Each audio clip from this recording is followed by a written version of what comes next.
लीजिए सुनिए आचार्य चतुर्सेन शास्त्री के लिखे उपन्यास वयम रक्षामः का भाग 107 जगदीश्वर का वैकल्य मेरी यानी समीर गोस्वामी की आवाज में। पृथ्वी पर अतुलनीय स्फटिक ग्रथित रत्न जटित सभा में जहां रंग बिरंगे रत्न स्तंभों पर सुनहरी छत जैसे फणीन्द्र के असंख्य फणों पर भूभार, मोती पन्ना और हीरक की झिलमिल झालरों के चंदोवों के नीचे हेमकूट पर श्रृंग समान कांतिमंत महिदेव रावण स्वर्ण सिंहासन पर बैठा। चारों ओर बंधु मंत्री सेनापति सभासद बंधनवारों में गुथे ताजे पुष्प पल्लव चंपा चमेली मौलश्री जहां की दीप्ति नयनों में चकाचौंध करती थी। चारुलोचना किंकरी भुज मृणाल से चंवर हिलाती डुलाती, छत्रधर छत्र लिए सन्नद्ध कामरूप अनुरूप मनहर शूलपाणी के अनुरूप शूलहस्त द्वारपाल द्वार पर सन्नद्ध, शीतल मंद सुगंध कोमल सामुद्र समीर विहंगों के कूजित कलरव को वहन करती प्राणों को तृप्त करती प्रवाहित। जगज्जयी महिदेव लंकापति अधोमुख भग्न मन शोक संतप्त मूक मौन अजस्त्र अश्रुधारा से बुझे हुए, ज्योतिज्ज्वाल नयनों के ज्वलंत अग्नि स्फुलिंग शरविद्ध मेघ से झरझर झरती जलबिंदु धारा सी अश्रुधार, भूलुंठित समरदूत रक्त प्लुत शत विशत भग्न प्राण हत जीवन हतौज स्खलित वचन गदगद वाक जण कंपित दीन पंकलिप्त। कह रे कह वीर पुंगव कुंभकर्ण के निधन का समाचार कह। महाराज, राक्षसों में श्रेष्ठ कुंभकर्ण के साथ सहस्त्रों योद्धा आज समर सागर में विलीन हो गए। उस सर्वग्रासी काल रूप राम ने सबको ग्रस लिया। तो महातेज मृत्युंजय कुंभकर्ण अब पृथ्वी पर नहीं रहे। अरे, जिसके भुजबल से देवता और दैत्य भी संतापित रहते थे, उसे उस भिखारी राम ने सम्मुख समर में मार डाला। तेरी ये बात तो स्वप्नवत है। भाग्य ने शाल को फूल की पंखुड़ी से काट डाला। हा वीर चूड़ामणि, हा भाई कुंभकर्ण, किस पाप के फलस्वरूप आज मैंने तुझे खो दिया। अरे, मेरा दक्षिण बाहु ही टूट गया। कैसे मैं ये शोक सहन करूंगा। ये दुरंत शत्रु तो इस प्रकार प्रतापी रक्षकुल का नाश कर रहा है जैसे लकड़हारा एक एक शाखा को काटकर सारे वृक्ष को समूल ही नष्ट कर रहा हो। हाय, अब कौन मेरे विपुल कुल को बचाएगा। अरे सर्वजित अमित विक्रम राक्षस कुल रक्षक कुंभकर्ण के सचमुच ही काल कवलित हो गए। ये तो अनहोनी सी बात है। अरे अभाग्नि शूर्पणखा, किस कुक्षण में तूने पंचवटी में इस काल सर्प को छेड़ा था। अरे, मैं तो तेरे ही दुख से संतप्त हो इस दाहक अग्निशिखा जानकी गाहक को हेमगृह में लाया था। हाय हाय, कुसुम गुम्फिता दीपावली उज्ज्वलिता मेरी ये अद्वितीय स्वर्ण लंका तो जैसे शमशान हो गई, सुनसान हो गई। अब वीरों की वाहनी यहाँ कहाँ चलती है। अरे कोकिल कंठी रक्ष किशोरियां वीणा मुरज मुरली बजाकर लंका के रमणीय उद्यानों में नृत्य क्यों नहीं करती। लंका की वधुएं मधुर गान के स्थान पर रुदन क्यों कर रही हैं। मेरे ही पाप से। इतना कह रावण ने दोनों हाथ से अपनी छाती पीट ली। लंकापति के ये शोक विदग्ध उद्गार सुन और रक्षेंद्र को शोकाभिभूत देख मंत्री सारण ने बद्धांजलि कहा, हे देव दैत्य नर और नाग पूजित जगज्जयी महाराज, दास का विनय क्षमा हो। आप साक्षात जगदीश्वर हैं, महाज्ञानी हैं। आपको समझा सके ऐसा जगत में कौन है। महाराज, यदि वज्रपात से हिमशिखर खंडित हो जाए तो क्या उसकी पीड़ा से हिमशैल कहीं अधीर होता है। इस भवमंडल में सुख दुख प्राणी को स्पर्श करता ही है, परंतु अज्ञानी ही इससे मोहित होते हैं।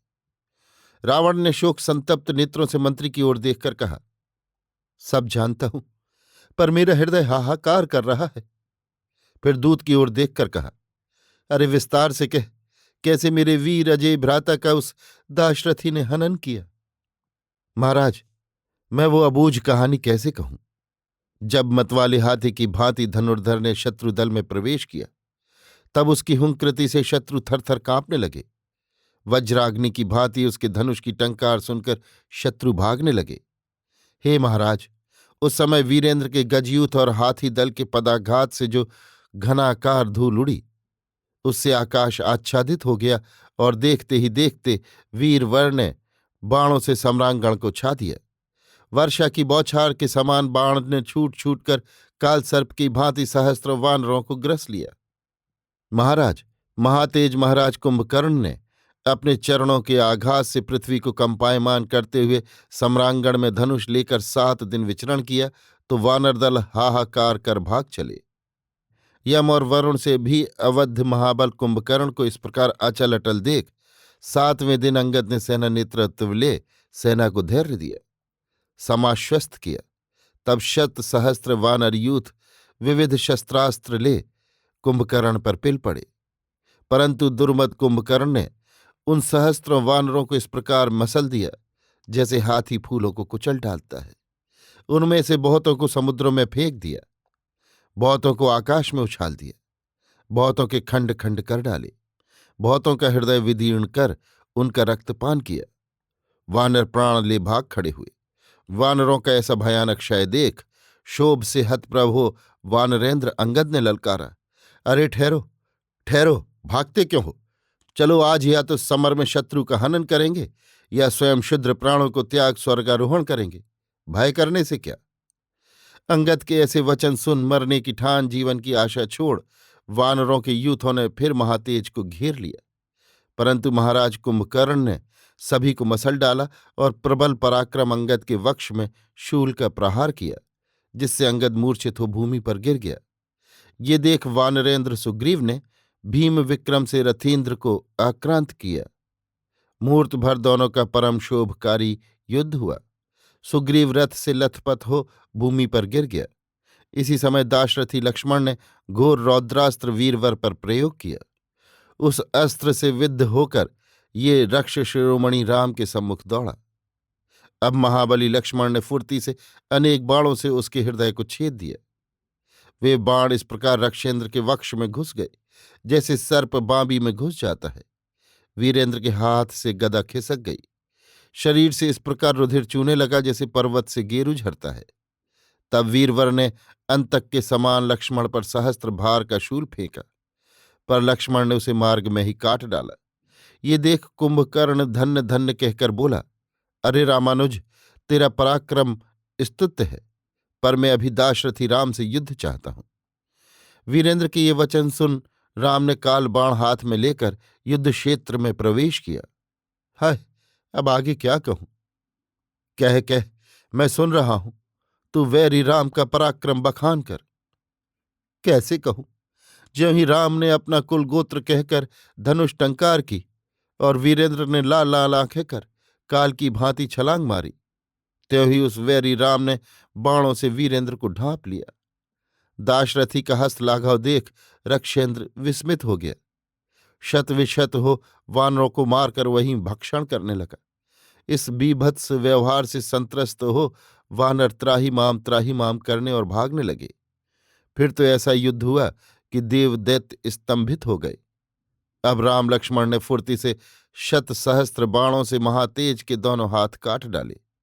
तब वेदना और कष्ट से मुंह फैलाकर कुंभकर्ण दोनों को खाने दौड़ा।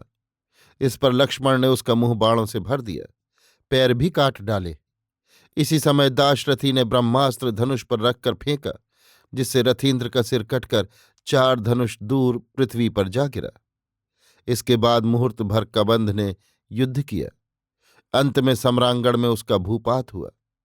हे राक्षस कुलपति, रक्षेंद्र महातेज कुंभकर्ण के साथ सभी राक्षस तिल तिल करके कट मरे। भाग्य दोष से अकेला मैं ही स्वामी को ये दारुण संदेश देने को जीवित बच गया हूं। मैं महातेज मृत्युंजय महाराज कुंभकर्ण को असंख्य योद्धाओं के साथ शरशैया पर सोता छोड़ यहां आया हूं। हे महाराज, मेरा वध कराइए। रावण ने गहरी सांस खींचकर कहा, धन्य है वीरधारी लंका। हे वीर भ्राता, आज तू जिस वीर शैया पर सो रहा है उस पर सोने की कौन महाभाग इच्छा न करेगा। परंतु हे वीरेंद्र, तेरे बिना मैं जीवित कैसे रहूंगा? अरे वीर, एक बार उठकर शत्रुदल को अतल जल में डुबा दे। देखो, वो वीरधात्री कनकपुरी वीर शून्य हो गई, जैसे ग्रीष्म में वनस्पति पुष्प शून्य और नदी जल रहित हो जाती है। कुछ देर आंसू बहाकर रावण ने फणीन्द्र की भांति सांस भरते हुए कहा, हे भ्राता, तेरे पराक्रम से मेरा वंश उज्ज्वल हो गया। अब इस काल समर में मैं किसे भेजूं? कौन राक्षस कुल का मान रखेगा? अब मैं ही जाऊंगा। अरे लंका के विभूषणों, आओ, युद्ध साज सज लो। देखूंगा उस राघव को, उसमें कितना बल वैभव है। अब पृथ्वी रावण या राम से रहित होने वाली है। उठो रे राक्षस वीरो, उठो। देवदैत्य विजेता उठो। जगत जयी राक्षस को मारो। आज मैं काल का साम्मुख करूंगा। इतना कहकर रावण ने स्वर्ण सिंहासन त्याग दिया।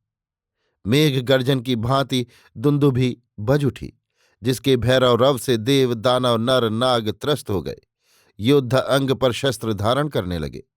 वक्रग्रीव घोड़े अश्वशाला से निकलने पर हिनहिनाने लगे। सुनहरी छत्रों से सुशोभित सहस्त्रों रथ घंटियों की झनकार करते हुए बढ़ चले।